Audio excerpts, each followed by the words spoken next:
This is the Relevant Podcast.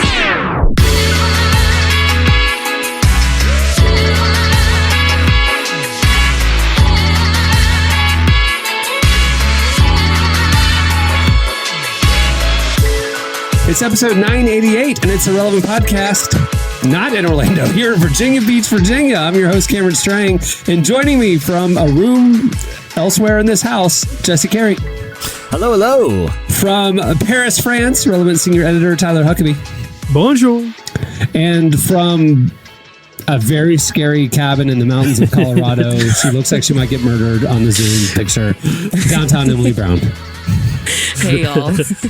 Emily, I'm not going to lie. The way that it's framed and the lighting, which I don't know what time zone you're in, but appears to be like the darkest dead of night. night. I know. You look like you're recording this Zoom from inside the Blair Witch Project. That's right now. Came to mind immediately. Yes. It's a dated reference, but I feel like it's the only accurate way to describe Emily's setup right now. I think I just am in like a weird spot in this house. Like the window is like right in front of me. And so I think the lighting, you cannot see anything. But like, wow, even my hand disappears. It is really dark in here. I didn't realize that. I mean, right here, I'm right in the light. Emily. But why is there a little girl over your shoulder right now? It looks like you are hosting a D&D tournament in your home. Like, and the camera's just pivoting. Who is that pale person in colonial dress over your right shoulder? you know, I've been seeing them too. I keep trying to talk and they don't talk back. I don't know what's going on. Well, look at us with our summer vacations. True. Paris and Airbnb in Colorado. Yeah. Cohen and I road tripped up the East Coast to come visit the Careys here in Virginia. It's been lovely. And I took them on a thrilling adventure yesterday, guys. Well, I took Cameron and Cohen. And this is how you know you're getting older in life, too, and just values change. We went to a nautical museum and toured a real battleship yesterday. That was our recreational fun. And I have no shame in that because it was an awesome battleship. Awesome. Jesse that sounds super cool. Historic Norfolk, Virginia, with the ships and the Navy and the history. And then we went to an arcade. And then we went, we just kind of did everything. We went to a dinner beachside with like the fresh seafood, and it was great. That sounds great. The battleship was a real thrill for the kids too. Cohen, even after I overheard him as we're walking on the streets of Norfolk. He goes, "Dad, I was surprised by how not boring that was." That is a win in my book. That's a huge compliment. Yeah, because I could tell he's like what he was most excited about too, which I found this interesting. We got to tour this retired battleship, which served our country dutifully from World War I up until the Gulf War conflict. Cohen was very excited that for some reason that this battleship had a jail within. Cameron and Cohen and Noah got lost basically exploring the bowels of this ship. It was like 1,000 degrees yesterday, and this thing's made of metal, so it's just a big floating oven. So I came up for some air. And they got lost down there, and Cohen somehow found an active jail at the bottom of this battleship. It was really creepy. It's true. There was like 6 cells. Like, what do you have to do? Active. Not active, like current, but I mean, like for when the ship. So the ship was decommissioned in like 92. So it was outfitted in the 80s with Tomahawk missiles. So if you recall the famous, this is again dated reference, but the first night of the siege of Baghdad at the beginning of the Gulf War and whatever that was, 89, there was like very famous news footage of just like bombs exploding over Baghdad. Hence the Outkast song, "Bombs Over Baghdad," right? 99% of those bombs came from this ship sitting in the Persian Gulf shooting Tomahawk missiles into Baghdad, right? So this is the ship we were exploring, the USS Wisconsin. And sure enough, deep in the bowels of the ship, we came upon a jail. And I'm kind of going, like, who was this jail for? Was it a crew member that got rowdy? Was it like a drunk tank type thing? Is that what you're thinking? Yeah, I don't know. See, it was like full on Barney Fife, Andy Griffith jail, bar cells. That was crazy. I'll say this, the best theory that we had was, maybe if there was theft on the boat, though I can't remember if it was Noah or Cohen suggested the other crime that you would end up in a jail in the bottom of a battleship. And this is what Noah and Cohen, I think, determined: if you snuck a squid on board. I don't know why they both seemed contraband, like a pretty solid, like a squid. I agree. They've seemed both pretty of a solid find. Sure. Yeah, that makes sense. Now this is, I feel like we're going, this is interesting because between the World War II references, Outcast, Andy Griffith, and Barney Fife, we really kind of are, and maybe this is just what happens when dads get together. Like, you know, if you guys are just the references, Emily looks lost. Completely. I mean, she's already lost because she's in the middle of a haunted cabin. I know about This World War II you speak of. I need to learn about that. But There was a first one? Yeah. Okay. Things I learned about Navy battleships. Okay. So one down here, two decks down, where a lot of we saw the barbershop. Of course, there's a barbershop. Sure. We saw a 24-hour ice cream store. They had 24/7 soda fountain ice cream going for morale for the troops. Listen, they had a 24/7 donut shop that had the Krispy Kreme conveyor belt with donuts just 24 hours a day for the crew, like nonstop. Like you just pop in, get a donut, little ice cream. Yeah. Sailors got to eat, you know? I mean, it's boring out there, okay? How do you think you'd feel when you got back from war and everybody's, you know, they're like kissing in the streets, there's fireworks, we won, and everybody's like, you know, I had to take out 5 Nazis with my bare hands, or they had me behind enemy lines, the plane went down, I fought my way back, I had left no man behind. One guy's like, well, you know, you needed a midnight donut. I was ready 24/7. We never let the donuts. That conveyor belt was always moving. Okay.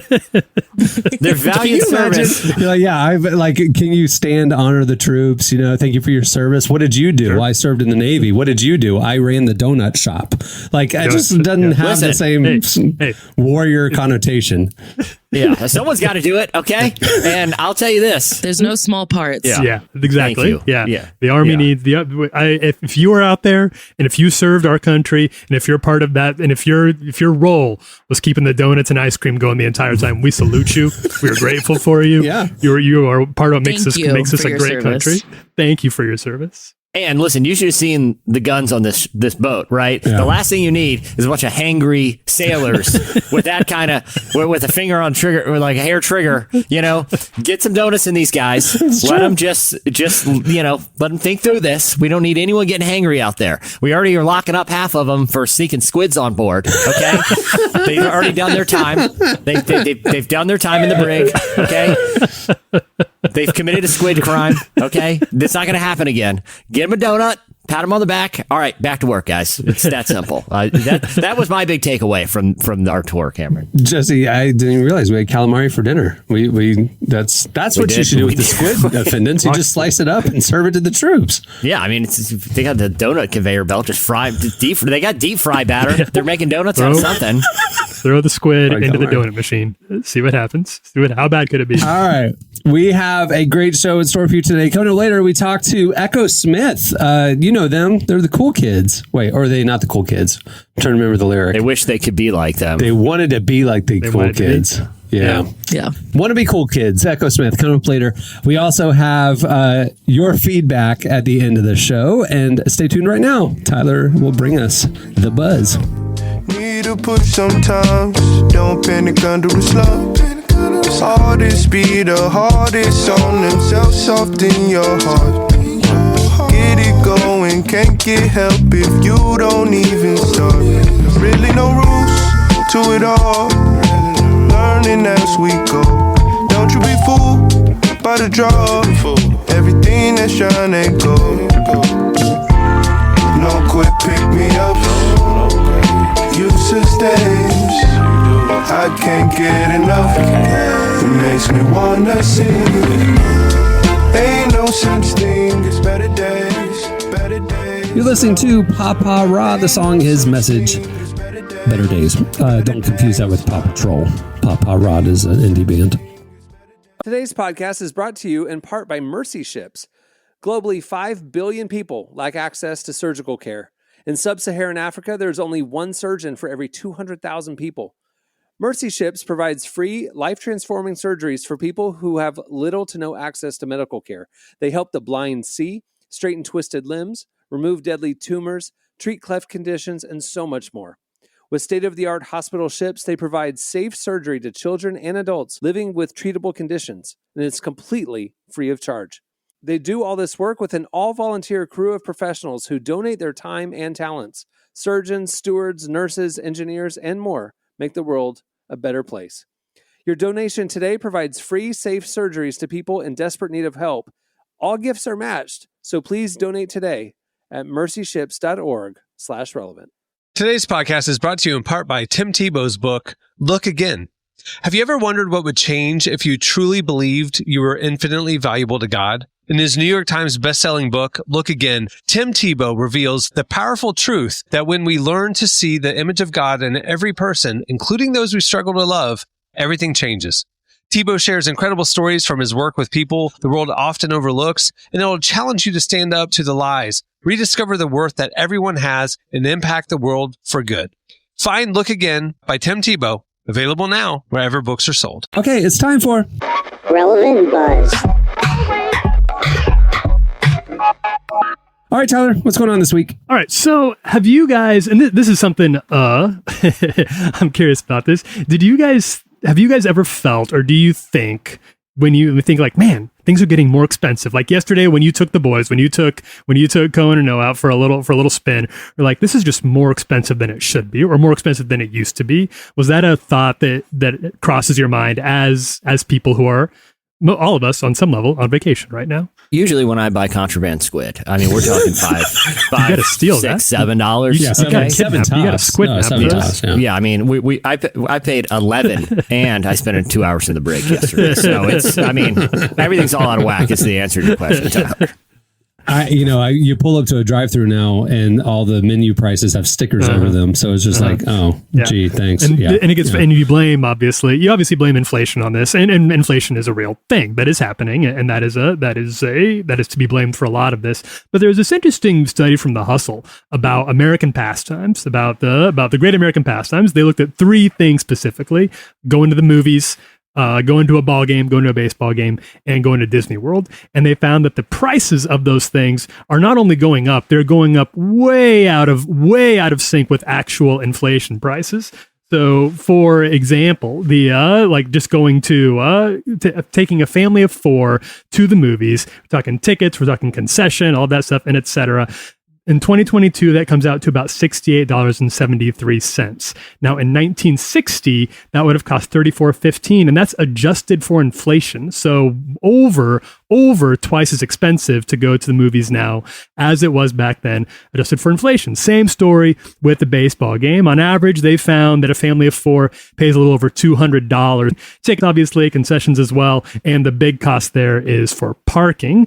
And in 1960, that cost $102.23, adjusted for inflation. So you can't really blame inflation for all of these rising prices. In some cases, you just have to blame people found out that we're willing to pay for this stuff. When Americans go out, they'll inch up the prices a little bit. People are kind of like, I guess it's a little more expensive now, and they just keep buying it.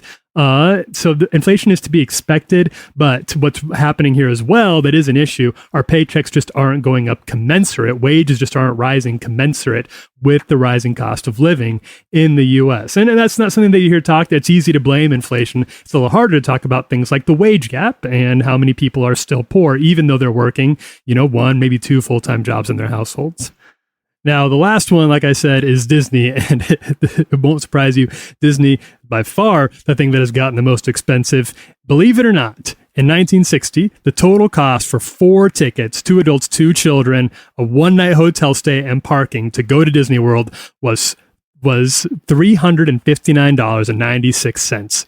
And that's with inflation. In 2022, well over $1,000 to do that as well. So it's almost 3 times as much. I went to Disney recently. Parking was $319 just for the afternoon. I can't believe it. It really is like, obviously, I think for most people it's milk and groceries and stuff or gas, right? Where you're kind of seeing the direct impact. But it's super expensive to do anything with your family these days that isn't like go to a park or go to the beach or something. Like everything is almost prohibitively expensive. I don't know.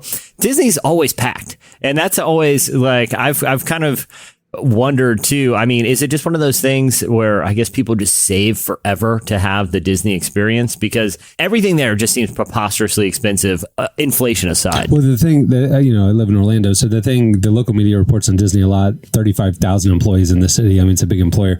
And so the thing that's interesting is that Disney is always selling. It's always sold out. It's always sold out. Like it's like they can't. How do you make money as a big for-profit corporation? You raise revenue, you raise profits, right? So if you're selling out all the time, and like, how do you raise profits? Well, they got a new CEO, Bob Chapek or Popchek or whatever his name is, a year and a half ago. So he's coming in, and investors are like, okay, how are you going to make us more money? Well, you've got this product that's sold out all the time. Well, he found ways. He took away free stuff, like the free line reservation thing. Well, now you have to pay for it. He found he nickel and dimed everything. So Disney fans are livid and hate this new CEO. Investors love this new CEO because he found a way to take an expensive thing and make it even more expensive. Has nothing to do with inflation. Has everything to do with shareholder returns. And so if you look at these major organizations, like even AMC movie theaters and stuff like that, how are they going to make their shareholders happy and help their stock price not be a joke? We're going to raise revenue. We're going to increase our popcorn prices. We're going to increase ticket prices. I mean, that's what they have to do, because you're going to go to the movie. You want to see the new Top Gun. You're going to pay what it costs. So if it's $20 or if it's $28, you're going to still pay the $28. So they're finding ways to just nickel and dime raise stuff. So everybody just keeps doing what they were doing anyway. They just cost more money. My question is, what are you cutting out of your budget to absorb these price increases? Yeah. What's getting left behind? Yeah. Yeah. So, yeah. And I think that when inflation is in the news, that's an easy thing to blame it on. That darn inflation, guys. Sorry, we have to, but people don't really check the facts on that, because it makes sense. It stands to reason that it would be like that. But it's also the case that, well, for example, the Hustle also did this chart that said back in 1960, 13.5 hours of work, 0.5 hours of work would be enough to cover your entire time, your day at Disney World. In 2022, 26.1 hours of work, a 96% increase from that time just to cover that. A family of 4 at Disney World. And at some point you have to ask, kind of like you're saying, Jesse, a day at the beach can be free, depending on how you do it or how close you are, or people have parks here and stuff like that. So, there's ways to do it. But for a lot of people in Orlando, as you guys know well, Disney World is it. It's the dream come true, and they save up a lot of money for a long time to make it happen. Yeah, but my question is what are they not doing to save up that money? I don't know. That's a good question. Oh, well, you know what? Giving is down at churches. People aren't tithing as much. Maybe they're saving their tithe money for Disney. Yeah, I think people are having to get creative with their money. So to be honest, I went to Disney World for the first time a month ago, and I had to just shamelessly ask someone I knew to help out. They work for Disney, and I had to not feel bad about asking them to help me out, because I knew that they could help get me in, and which not everyone has that connection, but it's you have to get really creative, because it's I want to go, but I don't want to spend all week working for one day at Disney kind of thing. And so everybody could have that connection if you just shared his phone number here with our listening audience. Yeah, I have it right. Everyone jot this down. It got desperate. I had to sneak in a Tigger costume last time. I fashioned it myself and snuck through the gates and just ran into the park. You could kind of do it. He's in Disney jail for the next 4 days. It's. Trust me. You think a battleship jail is bad? You should spend an afternoon in Disney jail. There ain't no donuts down there. I'll tell you that. An air conditioned Disney jail. You could reverse Shawshank it and sneak your way into Disney jail, bust out, and then you're actually in the park. It'd be the cheapest possible way to probably do it. No one try this at home. This is not good advice. But it would be free. I feel like you just outlined the plot of a zany family comedy of a father. He has to get his family to Disney. Inflation's through the roof. Okay, he just got laid off, but he's going to sneak into Disney via Disney jail and then stage an escape for him and his family. I'm watching that movie. Okay, I feel Adam Sandler starring in this as well. Jailbreak everybody in Disney jail. It's not just his family. Well, it's the found family. They all become family in there, and then they take over Disney classic World. Disney's gonna love this. Literally, yeah, that's a perfect new Disney. Netflix Adam Sandler movie. He puts out 5 a year. So I think they're just an open call for concepts for Adam Sandler Netflix movies. So they're probably going to use this. Emily, do y'all just get discouraged when you hear this price stuff? It's just man.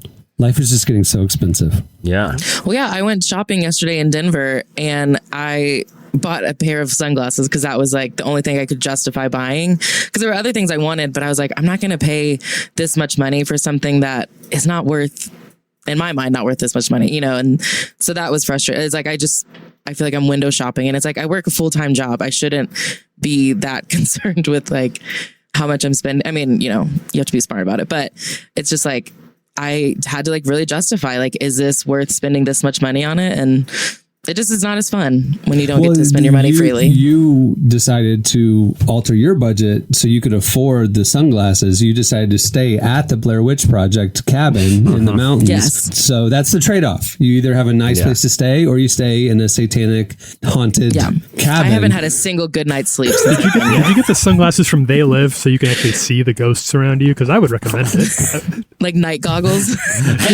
Look, I don't like that I cut corners and now I'm staying at a cheap haunted place where likely it will steal my soul before the end of the trip. But these designer Ray-Bans, I mean, they're polarized, guys. Okay, so looks so cool. Fell off the back of a boat. Yeah. Can you put a price on that? You die looking good. Yeah. Bury me in these sunglasses. Yeah. Look, I am concerned that I woke up with strange scratch marks all up and down my arm last night, but you should see what I look like in these sunglasses. I do have a scratch mark on my neck. I don't know where I got it from. I do. A tick. I do. That's a tick. You have Lyme disease. Mulder and Scully it's from like the X-Files roll up and they're like, we had it's terrible. There's a ghost homicide in Colorado. There's one victim. She was awesome. She looks very cool. She looks fantastic. She was wearing sunglasses. You should see super the cool. sunglasses we found her in. It was worth it. Very cool. What else do you have, Tyler? Didn't want to bring this story. This is something that's a little bit of a cause for a concern. And this doesn't happen. I'm only starting to learn a little bit about the mechanics behind something like this. But when you picture a butterfly, what you're picturing is probably the monarch butterfly. It's the butterfly that's orange and black with you know what I'm talking about, monarch butterflies. Yeah.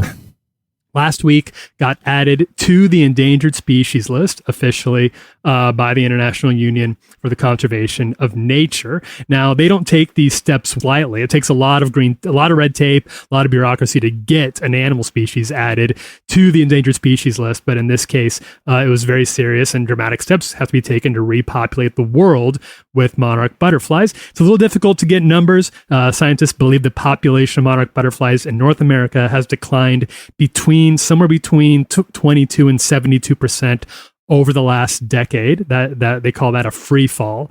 In the eastern U.S., which was their primary habitat, teeming with monarch butterflies as recently as the 90s, the population has fallen between 85 and 95% over the last 25 years or so. So we're talking about a huge depletion, even from you can probably remember when you were kids seeing videos of the butterfly migration, which is 1,000 miles from Mexico to the U.S. This is the longest insect migration that scientists know about. And now it's just dwindled down to very, very few, very sparse. Lots of reasons for it and lots of steps now being taken to fix it. But it is actually something that scientists are asking for people to help out in. There's things we can do. We who live in the U.S. can take some steps to help repopulate monarch butterflies for people who are concerned about it. Like, give us those steps. The big one, have you heard of this thing, creating like a bee friendly yard where you plant like flowering plants that bees can collect pollen from to help repopulate the honeybee situation. Same thing can happen with butterflies. You can plant what's called because a grassy yard or big yards that are just green grass, they look nice. For a butterfly, that's basically a desert. There's nothing for them to land on. There's nothing for them to eat. So when they're flying over the U.S. and increasingly industrialized, urbanized U.S., they're not seeing anything for them to stop and eat. They eat this thing that's called milkweed. It doesn't actually have any milk in it. It's a very pretty flowering plant. It would look nice in anybody's garden. And researchers are saying anybody who wants to, you can plant a bunch of milkweed in your yard, in your garden, and if you have a flower pot, flowering bed, put it out there. It not only looks nice, but you might get a bunch of butterflies as well during the time when they migrate. Literally, that would be nice I just too. Googled milkweed, and all the pictures show butterflies on the milkweed. Yeah, it's their favorite. I guess it's just their candy. It'd be nice for them. So it's a little thing, but that would be a weird one. The monarch butterfly would be a weird one to lose. It'd be one of those. It'd be hard to imagine a world without them. But right now, if something doesn't change, that is the world we are looking at. Okay. I mean, again, God's creation, I'm all for keeping everything thriving. But my question is, when they talk about the bees going extinct or dying off. Like the ramification on the global food supply is catastrophic. Is there any ecological or dietary, because I know they spread pollen and stuff, so is there anything that like they're foreboding, like it's gonna, if you don't have the pollination of the monarch migration, it'll turn America into a desert or something? I mean, it's interesting you asked that, because I did look into that a little bit, and apparently that's a very soft science. Like the thing is, it's hard to say because we just don't know, Oh, right? It's all, you can do a lot of hypothetical guesswork on it. Now like for example, one speculation is bats eat a lot of butterflies. So during the butterfly migration, you see a lot of bats. So maybe we should kill the bats. Is that a problem? Do people want bats? Yeah. What's the problem? And then if you take bats out of the equation, then what happens? There's just the ripple effect can be really, really hard to chart. But that's why you don't want to test. Literally, you don't want to see what happens. Like that whole time travel scenario. Yeah. We need to get Ashton Kutcher. You have to find a new name for it. Yeah, clearly, this is an Ashton Kutcher issue. We need the butterfly effect too. You know what it feels like? We need to get Nicolas Cage, like a Nicolas Cage film where he saves the world from butterfly extinction, like an ecological disaster. Steal the monarch butterflies. But don't you kind of feel like that would, in concept, like it would just be him making a butterfly friendly yard for 2 hours? Like the pitch is like, I need more milkweed. Let's get milkweed. Yeah. And it's just him, just planting milkweed. Doing a planting situation. Yeah, just a static shot of Nicolas Cage working. No, in real it's time. him identifying who or what is killing off all the butterflies, and he understands, because he's a scientist in this movie. He understands the importance of the butterflies, and he realizes that it's an intentional thing from this evil genius who's trying to overthrow national governments or something like that. And he's going to take down the butterflies. And so he goes on a quest as a scientist to stop the evil guy with his bats, because the guy is obviously training bats to kill all the butterflies. And he's going to take him out. That's where it becomes a thriller. We're coming up with a lot of great movie ideas for Hollywood. There's a lot of them. Hollywood, this is an easy one. So what was the first one? It starts out these. Is the first one the family breaking into Disney jail to break out reverse of Disney Shawshank. jail? Reverse Shawshank. In Disney jail. But that's Into Adam the Disney Sandler, jail. you said. See, I see. That's a Nicolas Cage one too. Different audiences. I think it's a Nicolas Cage one too. I think a lot of actors could be in the Disney jailbreak one. Yeah, but I like Sandler. Okay. Or he's on the upswing right now. He's hot. He's hot right now. He's got the Uncut Gems thing, so he could bring a lot of dramatic heft to it. So you're thinking this isn't zany Adam Sandler breaking in and out of Disney jail to save a dime for his family. You're thinking this is dark, gritty, like Safdie Brothers Adam Sandler, where this is actually a metaphor for the death of the American dream, is what you're telling me, Tyler. I think we're gonna do this. We're gonna do this Meet the Crump style. Adam Sandler plays both his gritty self and his comedic self, and they're both trying to get there. They're twin brothers. They've been estranged over time, lived very different lives. They've both got families now. They both got to get into Disney. They do it together. Both roles played by Adam Sandler. Maybe the wives and children also played by Adam Sandler. We got to see what that. I don't know if that's a budget Wasn't thing. he in a movie where he played his own sister at one point? Isn't that the plot of an Adam Sandler film? Jack and Jill. Yeah, Jack and Jill. This has been done. He could do it. Listen, if you could just hypothetically name the absurd plot of a movie, it's likely already an Adam Sandler movie. So I don't, true. That's the one trick. Yeah. All right, that'll do it for Relevant Buzz. Make sure to follow Relevant for all the latest. We're publishing every weekday over at relevantmagazine.com, and follow us on all the socials to not miss a thing. All right, stay tuned. Up next, Echosmith joins us. A whole generation lost with no promise. Can you feel my love? Do you know my pain? It's in my head every night. I replay a deadly game for a natural born killer. I'm a natural born killer. You're listening to Highly Suspect. The song is Natural Born Killer. Today's podcast is brought to you in part by John Mark Comer's book, Garden City, a book that speaks to the tension we all feel between work, rest, and purpose. The New York Times best-selling author John Mark Comer takes us to the scriptures to identify what it really means to be human and flips the script on the idea that who you are matters, not what you do. He shows that God created us for meaningful work and meaningful rest. Both matter. This book helps you ask and answer the big questions. Does God care where I work? Is there a direction for my life? So you can discern God's heart for your calling, your rhythms, and the way His Spirit wants to shape every part of your life. If you're longing for purpose and a more grounded way to live, check out the new hardcover edition of Garden City wherever books are sold. Well, today's show is brought to you in part by the new book, God, the Science, the Evidence. We talk a lot about faith, but how often do we talk about science in the same breath? You might be surprised to discover just how deeply the two actually agree. For centuries, science has been used to dismiss the idea of God, but today an intellectual revolution is underway. Modern discoveries in physics, cosmology, and biology are consistently revealing the same truth: creation isn't an accident. That profound reversal is what engineers Michel-Yves Bolloré and Olivier Bonassi investigate in their international bestseller, God, the Science, the Evidence. This book is a rigorous, evidence-based critique of materialism, inviting you to explore over a dozen scientific, philosophical, and historical domains. It shows that what was once seemed impossible, that science could point to a creator, is now supported by a vast and convergent body of evidence. With over 400,000 copies sold in Europe, this book is sparking a global debate. It's thoughtful, fascinating, and a powerful reminder that reason itself affirms the existence of God.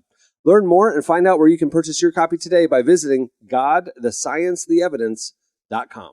Today's podcast is brought to you in part by Erwin McManus's book, The Barbarian Way. Some books don't just inspire you, they confront you. The Barbarian Way, now celebrating its 20th anniversary, is one of those books. If you felt the pull of God towards something deeper and wilder than the safe, predictable version of faith that we settle for, McManus reminds us that following Jesus was never meant to be tame. It's meant to awaken courage, passion, and purpose God placed inside us. He draws from the wild stories of Abel, Noah, Moses, Rahab, and others to remind us that following God wasn't meant to be tame. Safe faith isn't working. Step into the story God is writing for you. Choose passion, choose boldness, choose the Barbarian Way. Available now wherever books are sold. Our guests today are Sydney and Noah from Echosmith. You know them. They're the siblings behind songs like Bright and Cool Kids. They sat down with our very own downtown Emily Brown to talk about how they've grown as artists and adults over the years, how they're finding their own sound, and why they're not afraid to let their faith guide their futures. Here's our conversation with Echosmith. Call it what you want, more than just obsessive. All I want is for you to hang around. If you're like a fire, then I'm pouring gasoline.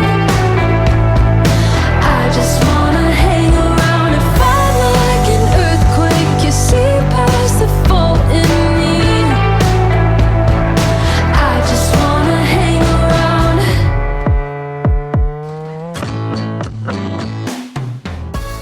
Well, I'm excited to talk to you about your new music that is coming out. What can fans kind of expect from the new music and maybe the new sound? We honestly, we never really stopped writing music. Just in general, when we're in between albums, we're always trying to make sure that we're staying creative. So, even after COVID hit, we were, writing songs and trying to figure out what we wanted to do musically, and what the next step was. And there was definitely some trial and error involved, as always, when you're trying to discover your new sound and what you even want to talk about, not just what you want to sound like. And it honestly happened in one day where it was lots of prep work, but one day on a hot August day, we were at one of our home studios in LA, and we started this song, and we were like, wait, that came out really naturally, and that feels really good. And it kind of just happened, which doesn't always happen. And we listened back the next day and we were like, wait, I think this is the direction. And that song that we made that day was Hang Around. So it is just so fitting that that's the first song to come out. So, people can just expect, it just feels like this is who we always were kind of meant to be musically. And we've kind of given ourselves permission to just sound how we want to sound without, worrying about too many logistics or what other people are going to think. We really just wanted to make something that felt really true to us and came from our hearts. So yeah, that meant digging into our roots a little bit more musically, and getting a little more raw with instruments and, having some more grit in the music. But it also just meant, letting things happen naturally and, letting ourselves just truly see what we wanted to do creatively as a band, as opposed to, again, worrying too much about outside opinions. And that's honestly how art should be. So we're just so excited for people to hear this whole new chapter. And I think this is the best song to really set the tone. Is it ever nerve-wracking to kind of do something completely different than what you've done before? Yeah, I mean, I think there's always some anxiety that's produced from venturing into the mystery. And I think so much of the music industry is that it's stepping into the unknown. And did I just quote Frozen? Oh boy. I don't like myself now. But what inspiration. Yeah, right. The whole album is based off of Frozen. No, but really, I feel like we're just, as we dive deeper, and we're growing up too and all that, we're in our 20s now, and we're diving into that season of life and kind of unpacking our hearts and our feelings and unpacking who we are as people and how we want to present that to the world. And I think that honesty and that vulnerability is really beautiful, and it's really good. And I hope that is seen through the music. And even though it's kind of scary to open yourself up to that, and to do that in a way that you haven't done before, I hope and pray that it's actually fruitful and a good thing for our fans, our friends, people listening that need hope or need that inspiration or care that music can give. You sprinkle stardust on my pillowcase. It's like a moonbeam brushed across my face. Nights are good, and that's the way it should be. You make me sing, ooh, la la la. You make a girl go, ooh, I'm in love, love. Did you see that shooting star tonight? Were you dazzled by the same constellation? Did you enjoy it? I feel like that's such a relatable thing where, someone kind of recognizes that they maybe need to be honest and vulnerable about something. But a lot of times people don't really know how to push past that. So, when you feel that fear, how do you, or where do you get the strength to push past that and be honest? Should ask my counselor I was talking to yesterday. I mean, I really do feel like music is conversation. Music is dialogue. And for us, it goes back to conversation between us. And I think as we've been writing this record, we as siblings have become way closer. So I think honestly, just the willingness to say here I am, here's what I'm experiencing, here's where I'm anxious, here's where I'm excited. And being able to do that even just as bandmates. And then for that to be that's where our music is coming from now. And I don't think our music has always come from that point, these aren't just conceptual things anymore. We want our music to truly care for souls. That's something that we talk a lot about. And we feel we can't do that unless we're truly laying out our burdens. And sometimes it's a song that is about love and excitement. And sometimes it's a song of lament to God and a prayer that we share and we're angry, or it can really range. But I do believe that truthfulness is what we're all called to as human beings, and that I think is very important for music, to be truthful and to be honest and to beg when you feel you need to beg, to cry out when you feel you need to cry out, and to scream when you need to scream, or to rejoice when you need to rejoice. I think that faithfulness to the moment, faithfulness to the expression of ourselves, because if we don't do that, we're just going to hold it in. I know what it feels like to hold it in, and it's not good. But music really has, become this vehicle where you can just kind of let it all out. Joy, sorrow, everything in between. Yeah. And I think what can kind of be encouraging to anybody, no matter, where they're at what their age is, where they work, where they live. I think it's really important to really try to find your community, because that's something for me that, like, you know, I didn't really feel like I could show these certain sides of myself because I didn't really have, you know, that many great friends that I could actually trust to tell things to. So I think it's about also like who you're around, and also being intentional of like making those friendships, of like putting in the effort, even if that feels like, oh, I don't want to bug somebody, you know, like putting in the effort to at least have someone in your life that you can open up to about the things that feel even scary to say out loud. But you need to have someone you can trust. But until then too, and even while you have that, like I've gone into journaling, and that's been really helpful with just reflecting and realizing things. And, you know, sometimes you don't always have someone you can call in that exact moment. You know, people have different work hours, you know, and it's like really helpful to have like something to, again, put it literally on paper, and having people around you that can, you know, even just be a trusted ear can be really helpful with that, because it's scary to open up, and you kind of have to like experiment. Like, I'm going to tell someone something and like see how it feels. And usually, you know, if it's a good person, like it ends up being a great conversation, and you feel, you know, just a little bit relieved afterwards because you had something you could go to. So that's what I would encourage. And that's something that I've literally seen firsthand for myself. Yeah, they're invincible, and she's just in the background. And she says, I wish that I could be like the cool kids, 'cause all the cool kids, they seem to fit in. I wish that I could be like the cool kids, like the cool kids.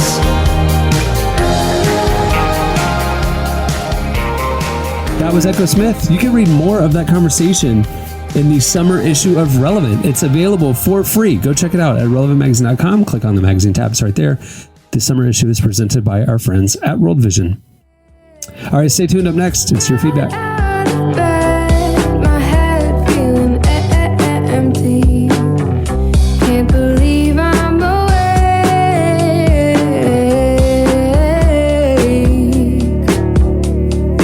I'm so used to what I see now. Things that used to freak me out. I tell you, but you're not around. It's not like you would do much about it. I don't wanna be. Listening to Sundarta. The song is Store Bought Disguise. I have a few of those. All right, it's time for your feedback. Last week we got talking about how it's so stinking hot right now in Paris and UK. Runways were melting. Animals were keeling over dead in the fields. It's just tragedy. gosh. It's horrible. Horrible, Emily. You should be more sensitive.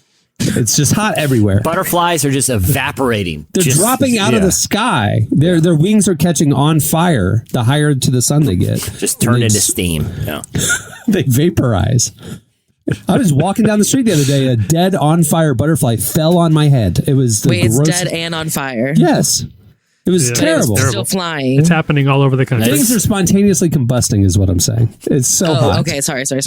I was in the bowels of a ship jail. It was so hot. I'm just That was saying. the only The word escape. bowels. The only escape was in a ship jail. It's the only cool place.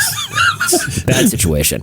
And so hot. yeah, people are breaking squid rules just to get locked up to get a break from the heat. That's getting crazy out there, people. All right, so we asked you, what are you doing this summer to beat the heat? What's your favorite way to beat the heat this summer? You guys absolutely disappointed us with your lack of creativity. You hit us up on Twitter at Relevant Podcast, and here's some of our favorites. There's not many. And there is one. I just want to point it out because I wasn't on for this, so you requested specifically creative ways to beat the heat. Yeah. Yes. Levi, I like you. I like you, Levi. I'm sure you have. I'm sure you have the soul of a poet and I an think artist. he's great. In fact, his screen name is Great Levi. Great Levi. He's a great guy, and this doesn't diminish your greatness at all. But AC. Two letters, single word response, A/C. I don't know if I'd call that a creative solution to beating the heat, Levi. That's a pretty standard. What was it? Levi, let me ask you something. What was the point of that? What was the point of that tweet? Wasting your time and ours. Yeah, buddy. okay. I think he just wanted to brag that he had AC. Yeah. Yeah. But I feel like that's a brag. And I was going to say exciting. that's not much of a Tyler flex. it is. That doesn't seem like a huge flex. Well, Air conditioned air. Thank you, Levi. What stimulating discussion you have teed up for us by your suggestion that people beat the heat by going into cooler air. Yeah, thank you, Levi. Freaking Captain Nemo over here. He's probably like a librarian or a scientist. If that to him is creative, like just Yeah, All right. maybe he has a creative AC that we don't know. Okay, about. no Maybe offense AC to stands for something librarians or else. Scientists. I'm just saying they're more analytical. They're not. They don't understand the creative. That's side as creative of as they get. left right brain. Now thing. Nicole is thinking. Nicole She's is using her onto noggin here. Yeah, this isn't a bad idea. Stand inside the freezer drawer for 5 minutes. That's something. That's different. 5 That minutes? takes some ingenuity. That's a long time. 5 minutes is like a long time. That's a couple So songs. you're melting. And it's like, I know she means just like a regular refrigerator, like a normal freezer door, but I'm also imagining like an industrial kitchen with like, you just go into that freezer and like plug yourself in there. And The that is vegetable creative. room at Costco, where you just like go in and it's like frigid. Yeah, I wonder how many carrots. people Oh. are at grocery stores just like taking a slow stroll through like the frozen or like grocery section. That's how they're beating the heat. That sweaty guy has been in the beer cooler for like 10 minutes now. Oh, yeah. Just browsing. The just Wawa beer room. You just go in there and like look like you're looking. Yeah. You just Yeah. Which He by just the way, wants some coldness. that's got to be the most inefficient room in the whole grocery store. Why not just have, you know what I mean? Like, how this is the living size of living room that they're keeping it, all cold in there. That seems inefficient, but it's a good way to beat the heat, I guess. Isaac Medina said frozen eye and muscle wraps. That's interesting. So you keep them in the freezer, and then normally it'd be for aches and pangs and swelling. Frozen eye like the packs. I don't know what an eye wrap is. I think that's like a spa thing, like a facial thing. Yeah, Emily, it's tell like- us. Okay. Yeah. It's like an eye mask, but yeah, it's like you can freeze it, and it helps with like puffiness. Normally, that's what you typically use it for. But apparently, you can also cool you down. cool your eyes down if they're really hot.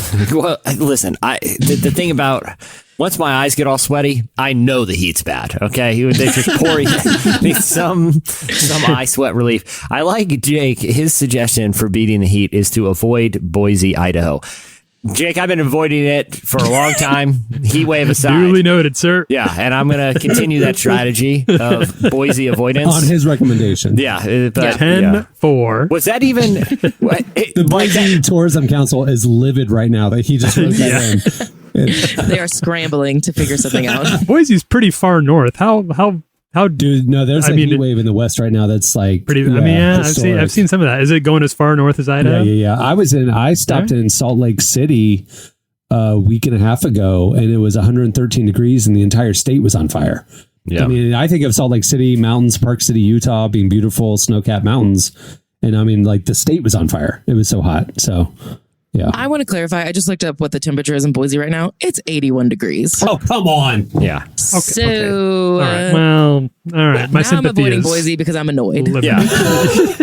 They're Purely out of spite. crybabies up there. They can't handle it above 74. just don't want to This go to Boise. tweet would have worked so good if it weren't a reply to us asking how to beat the heat. If you had a friend that just one day you're just scrolling Twitter, just checking what's up, and someone that you knew just tweeted avoid Boise, Idaho, and with no context, wouldn't you be like, okay, something cool, something went down in Boise. I need to know. There's an interesting story behind it. This is potentially one of the most interesting tweets ever written. But too bad it's a reply. But if someone just tweeted, avoid Boise, Idaho, I got to know. Unpack that for me. Why are you tweeting that? What happened? I start making calls. Yeah, exactly. All right. Well, there's more feedback where that came from. There's equally uninspiring feedback where that came from. If you want to go check out our mentions on Relevant Podcast Twitter account. All right. So it's time for this week's Editorial question of the week. Hey. Earlier, we were talking about how darn expensive, sorry for my language, parents, how darn expensive it's getting just to do anything these days. So here's what we want. We want your help coming up with creative creative being the optimal word. So if you're a scientist or librarian, you don't have to answer. A creative way to pass the time or do things to make memories and have fun on the cheap. What do you do? What are you doing this summer to entertain yourself on the cheap? And don't just say stay home and watch TV.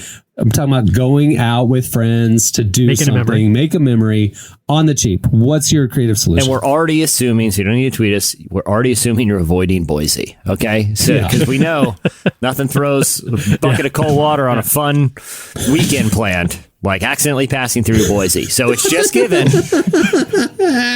that Boise avoiding Boise. Yeah, avoiding Boise is free. Yeah, we know. It's good. It's fun. It's free. It's easy. But we need a little more.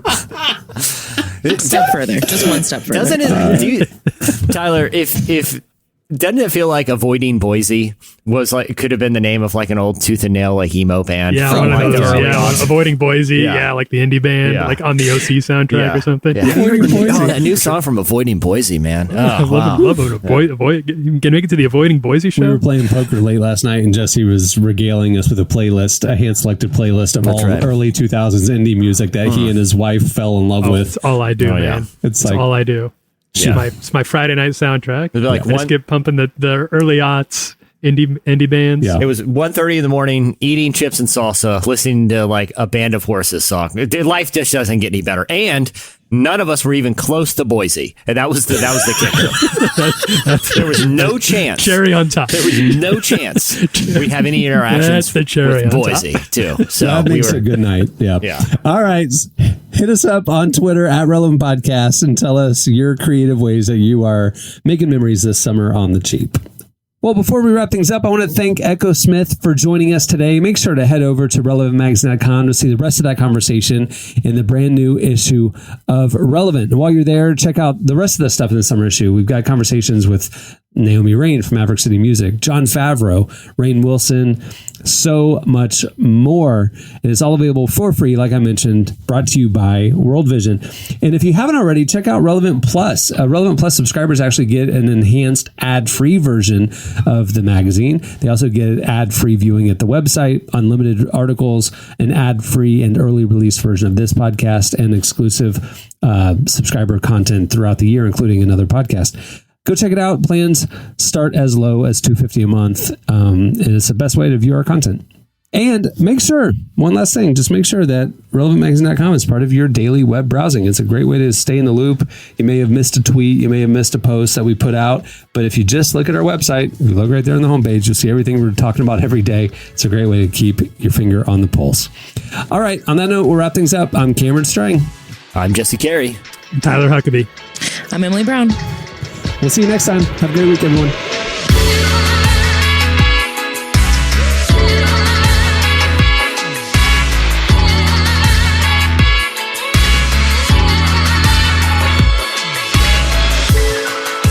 Thanks for listening to the Relevant Podcast. Check out our features, interviews, and news updates every day at relevantmagazine.com. And make sure to follow Relevant on Facebook, Twitter, and Instagram for the latest. For more great podcasts, browse the shows on the Relevant Podcast Network, which you can find at our site. And while you're there, don't miss the all-new era of Relevant Magazine. A new issue releases every other month at relevantmagazine.com.